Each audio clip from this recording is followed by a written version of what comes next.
ਤੂੰ ਤਾਂ ਨਾ ਬਾਹਰ ਕੰਮ ਤੇ ਤੈਨੂੰ ਪਤਾ ਕੋਈ ਨਹੀਂ ਹੁੰਦਾ ਘਰ 'ਚ ਕੀ ਚੱਲਦਾ ਪਿਆ। ਤੇਰੀ ਜਿਹੜੀ ਭਰਜਾਈ ਹੈ ਨਾ ਬੜੀ ਤੇਜ਼ ਏ।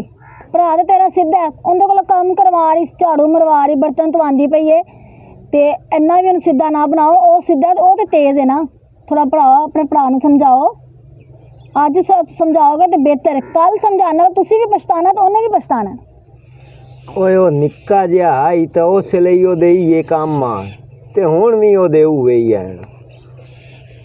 ਉਦੋਂ ਨਿੱਕਾ ਸੀ, ਹੁਣ ਉਹ ਸ਼ਾਦੀशुदा ਹੈ। ਉਹ ਤਾਂ ਸਿੱਧਾ ਬੁੱਢੀ ਰਹਿੰਦੀ ਹੁਸ਼ਿਆਰ ਹੈ ਨਾ। ਤੇ ਉਹਨੂੰ ਸਮਝਾ ਲਓ। ਆਉਣ ਵਾਲਾ ਵਕਤ ਮੈਨੂੰ ਨਹੀਂ ਚੰਗਾ ਨਜ਼ਰ ਆ ਰਿਹਾ। ਓਏ ਇਹ ਤਾਂ ਉਹਦੀ ਜਿਹੜੀ ਸਵਾਣੀ ਹੈ ਨਾ ਉਹਨੂੰ ਕਰਨਾ ਚਾਹੀਦਾ ਬਈ ਕਿਉਂ ਉਸ ਤੂੰ ਉਹ ਭਾਂਡੇ ਧਵਾਈਂਦੀ ਏ ਬੌਖਰਾਂ ਦੀ ਵਹਿੰਦੀ ਏ ਬਈ ਉਹ ਨਹੀਂ ਉਹਨੂੰ ਸਮਝਾ ਸਕਦੀ। ਚਲੋ ਉਹ ਗੰਡੂ ਲੱਥਾ ਵਧਾਏ ਉਹ ਤਾਂ ਸਮਝਦਾਰ ਆਈ ਨਾ। ਉਹਦਾ ਤਾਂ ਹੱਕ ਨਾ ਹੀ ਨਾ ਬਣਦਾ ਬਈ ਆਪਣੇ ਮਰਦ ਤੂੰ ਭਾਂਡੇ ਧਵਾਵੇ ਬੌਖਰਾਂ ਦੀ ਵਾਵੇ ਜਾਂ ਰੋਟੀਆਂ ਪਕਵਾਵੇ।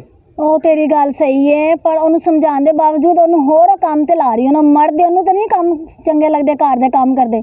ਉਹ ਨਹੀਂ ਸਮਝਾ ਰਹੀ, ਫਾਇਦਾ ਚੁੱਕ ਰਹੀ। ਤੁਸੀਂ ਸਮਝਾਓ, ਤੁਸੀਂ ਕਾਹਦੇ ਵਾਸਤੇ ਉਹ ਕਰਦੇ?